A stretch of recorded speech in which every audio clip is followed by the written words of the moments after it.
Bonjour amis Bélier et bienvenue sur la chaîne Astrologie Pratique. Je vais vous expliquer vos influences planétaires pour l'année 2023. Vous pourrez retrouver en fin de vidéo les périodes spécifiques à votre décan pour l'ensemble des influences planétaires dont je vais vous parler. Et vous pourrez également retrouver ces tableaux en cliquant sur le lien en description. Lien sur lequel vous pourrez aussi affiner vos prévisions en fonction de votre jour de naissance. Alors vous allez voir, c'est une année plutôt cool, hein. Plusieurs grosses planètes vont vous laisser tranquille pour l'instant. Alors profitez-en car ce ne sera pas le cas dans les prochaines années, où ça risque de remuer un peu plus. Mais bon, les béliers aiment bien quand ça bouge, hein, en général. Alors je vais commencer par vous montrer la course des 5 planètes les plus lentes, celle dont l'influence est la plus importante, sur cette animation de 30 secondes qui montre leur parcours en 2023. Alors vous voyez que c'est pas des Formule 1, hein, la plus rapide c'est Jupiter en vert, qui sera rapide surtout en début d'année.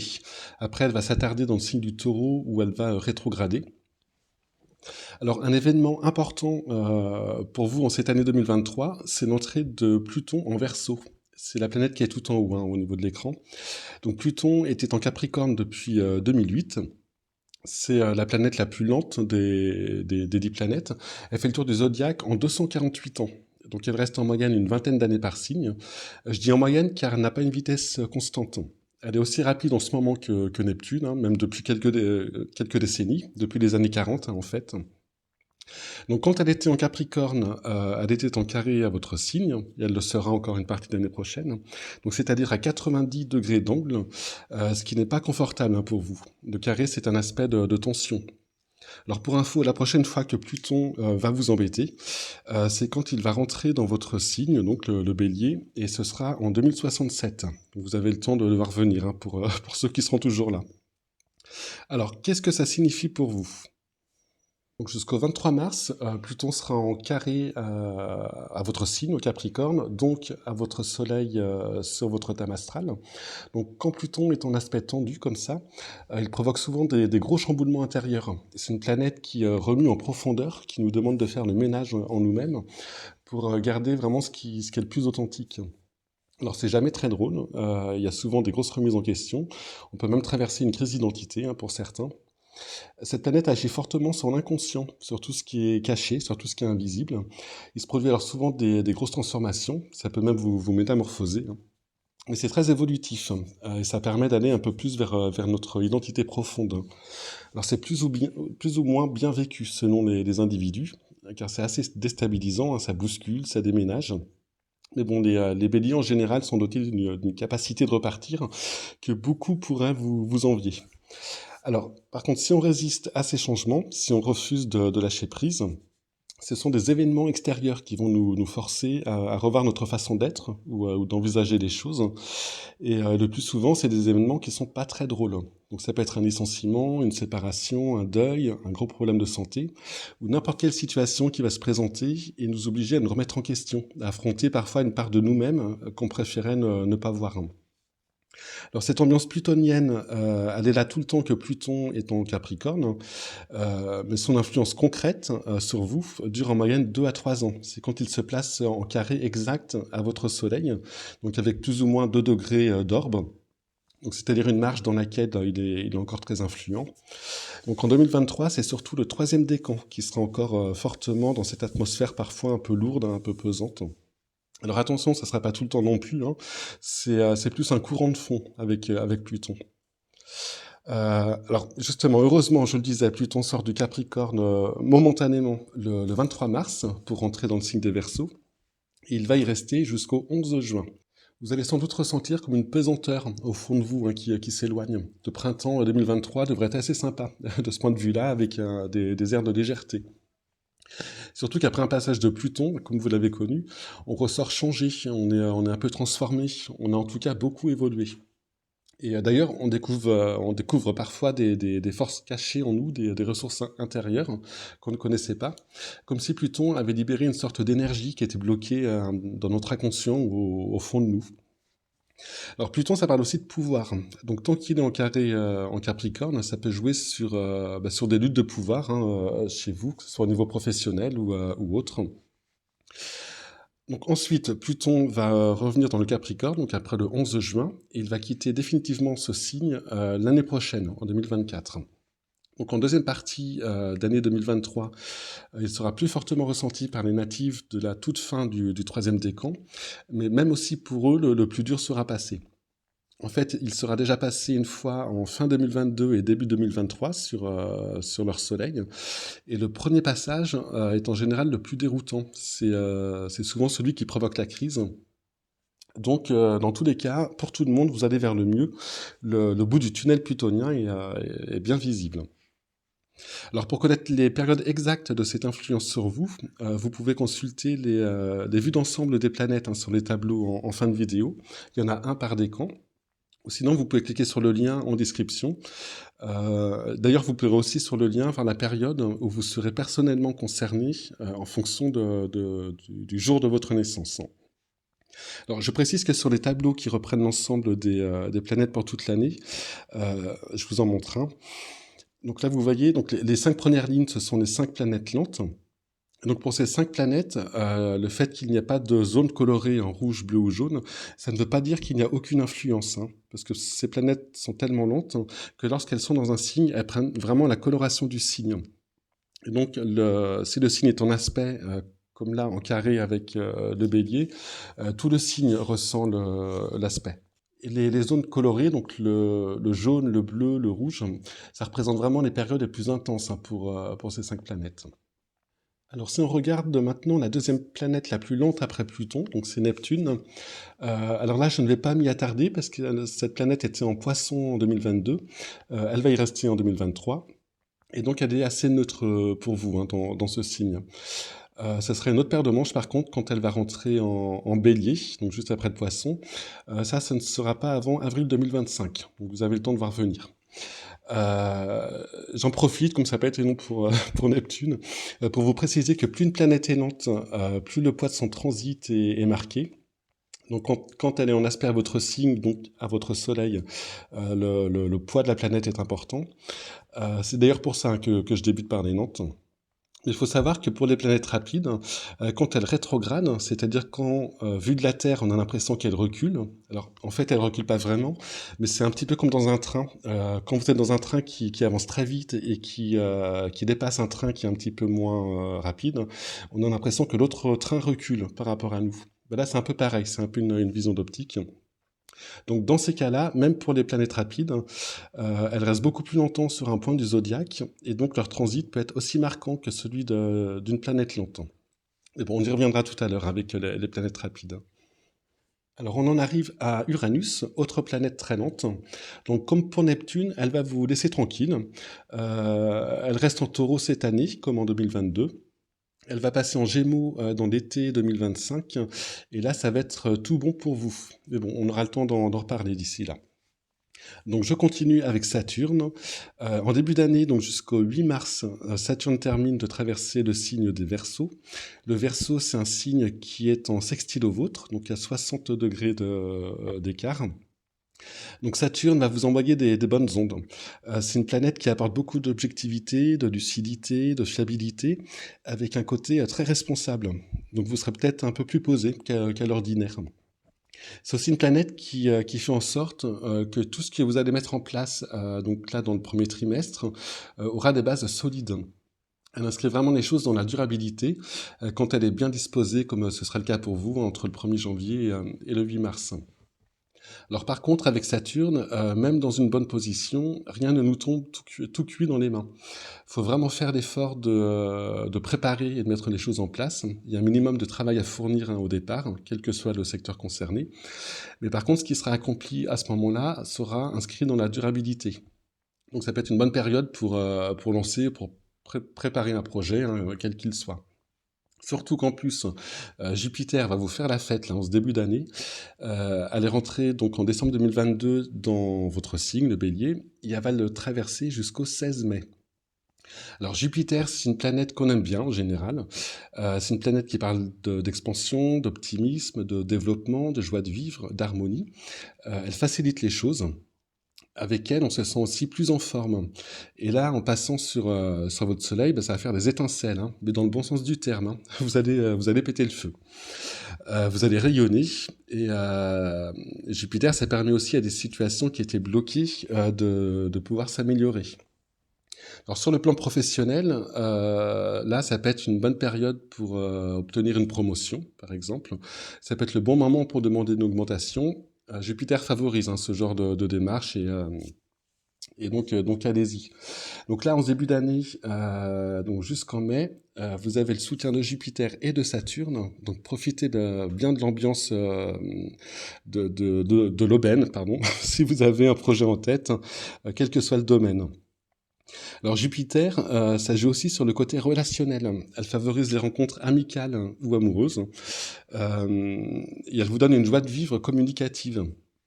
Donc là encore pour vous, les rencontres que vous allez faire en début d'année, surtout jusqu'à mi-mars, seront des rencontres avec des attaches solides, des rencontres faites pour durer. Par contre, quand Jupiter est en conjonction, comme c'est le cas ici, on peut aussi voir son côté excessif. En fait, les défauts de Jupiter sont des excès de ses qualités. Donc c'est à vous de trouver l'équilibre entre les deux. Mais en tout cas, vous serez aidé au même moment par Saturne, donc ça devrait aller. Je vous indique quand même les excès possibles avec Jupiter. Donc ça peut être des excès de confiance, de générosité, des excès liés au plaisir, notamment à l'alimentation. Donc si vous avez un régime à commencer, ça sera vraiment pas le moment pendant le passage de Jupiter, parce que là c'est très compliqué de se restreindre. On a vraiment envie de se faire plaisir et puis de ne pas penser aux conséquences. Avec un Jupiter en conjonction, on peut aussi se montrer négligent car trop sûr de soi. Il peut y avoir aussi une inflation de l'ego durant ce transit. Alors, comme Jupiter sera rapide à ce moment-là, alors elle va jouer sur tout le signe pendant le premier semestre, décan après décan. Il y a quand même une période à ne pas louper. Donc là, vous pourrez voir les vues d'ensemble par décan pour voir la période pour le vôtre. Mais il y a aussi un créneau de quelques semaines où Jupiter sera à moins de 2 degrés de votre Soleil. Donc là, en cliquant sur le lien en description, vous pourrez consulter ces dates. Et aussi la date du transit exact. C'est un peu le pic, le point chaud de cette conjonction de Jupiter. Donc là, vous pourrez le connaître grâce à vos dates de naissance. Donc ensuite, à partir du 17 mai, Jupiter entre en Taureau. Et là, il devient neutre pour vous jusqu'à la fin de l'année. Donc profitez vraiment de la première partie d'année si vous avez des projets pour 2023. Alors on passe maintenant aux planètes rapides. Alors le plus simple, c'est que je vous mette les tableaux des vues d'ensemble. Alors je vais mettre les trois. Vous pourrez faire une pause sur celui qui vous intéresse si ça va trop vite. Et vous pourrez en profiter pour vous abonner à la chaîne, comme ça. Alors, l'influence de ces planètes est bien plus courte que celle des planètes lentes. Ça dure quelques jours, sauf lorsqu'elles sont rétrogrades. Pour Mars, ça va se faire en janvier et ça va continuer à avoir une influence plus marquée jusqu'au mois de mars. En fait, Mars a commencé à être rétrograde fin 2002 jusqu'au milieu du mois de janvier. Et ensuite, avant de reprendre vraiment une course plus rapide, elle va continuer à être lente là, jusqu'à la mi-mars, et donc avoir un impact un petit peu plus marqué sur vous. D'autant que là, pendant tout ce temps-là, elle va être en Gémeaux, donc un signe en sextile avec le vôtre, donc c'est plutôt bon. Et donc la période sera vraiment énergique pour vous, en plus avec ce que je vous disais avant sur Jupiter, qui rajoute encore dans cette pêche là que vous devriez avoir. Donc, alors vous voyez sur le tableau, c'est la zone en bleu, qui vont de janvier jusqu'à mars pour le troisième décan.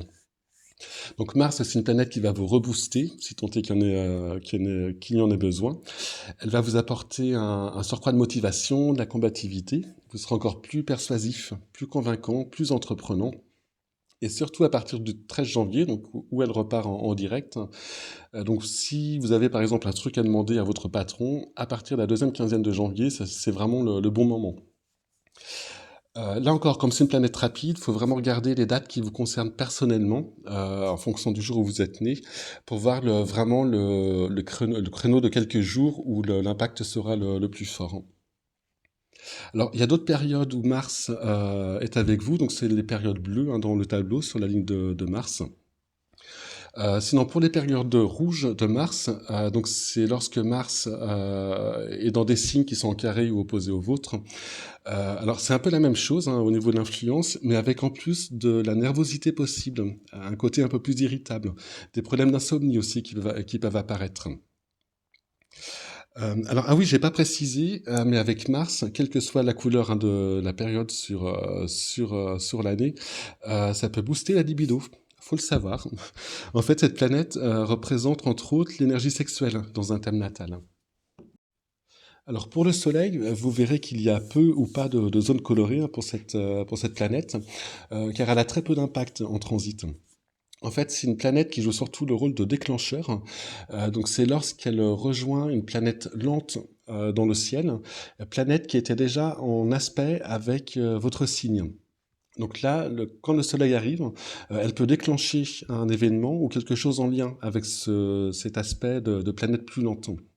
Donc pour voir si vous êtes concerné, le plus simple c'est de cliquer sur le lien et là vous aurez en fonction de... Vous cliquez sur votre signe ensuite et vous verrez en fonction de votre date de naissance si vous êtes concerné par ce déclencheur et vous aurez le transit aussi impliqué et avec l'explication du transit. On va continuer ensuite avec Vénus. Donc Vénus est une planète qui agit quand elle passe sur votre signe. Donc pour vous, ce sera en février et mars, en fonction de votre décan. Donc c'est en jaune, hein, sur le tableau. Son influence ne dure pas très longtemps non plus, ça dure 4-5 jours. Et c'est une planète qui augmente un petit peu votre pouvoir de séduction. Donc vous vous sentirez plus détendu, plus disponible aux autres. Et ça, ce sera ressenti par les autres. Il peut aussi y avoir un petit côté romantique, hein, plus prononcé sous l'influence de Vénus. Alors les conjonctions de Vénus, hein, donc ces passages en jaune, hein, le Vénus qui passe sur votre Soleil, c'est aussi des moments propices aux rencontres amoureuses et des moments où la chance est au rendez-vous. Donc ça peut être bien de les connaître. Alors sinon Vénus va rétrograder une fois dans l'année, ce sera cet été en Lion, un signe qui vous aime bien parce que c'est aussi un signe de feu, hein, comme le vôtre. Donc ça va jouer sur tout le signe des béliers, même si les deuxième et troisième décans seront plus directement concernés. Donc c'est la zone bleue, hein, au niveau du tableau, sur la ligne de Vénus en juillet-août. Donc là, c'est la même chose que lorsqu'elle est passée sur votre signe, hein, au niveau de l'influence, car elle est en signe de feu. Mais comme elle sera en rétrogradation, il pourrait y avoir en plus chez vous une volonté ou un besoin de remettre en question certaines valeurs personnelles. Quand Vénus rétrograde, on peut se demander si telle ou telle chose est vraiment bonne pour nous ou si c'est seulement une valeur qu'on a adoptée parce que c'est une norme collective. Alors on termine avec Mercure. Donc cette planète est la plus rapide si on exclut la Lune. Elle n'agit de façon marquée que lorsqu'elle rétrograde. Alors elle va le faire 3 fois en 2023 et elle sera influente pendant ses rétrogradations pour vous sur ses premières et dernières rétrogradations. Donc la première c'est au mois de janvier, ce sont des zones en rouge, et la dernière va concerner uniquement le troisième décan, vraiment à la toute fin du mois de décembre. Alors la durée de son influence va dépendre de la position du soleil dans votre thème natal, donc dépendre de votre jour de naissance. La durée, ça dure de 3 jours à 2 semaines, donc c'est assez variable. Donc là pareil, en cliquant sur le lien en description, vous pourrez voir vraiment quand vous serez concerné personnellement, hein, par cette influence mercurienne.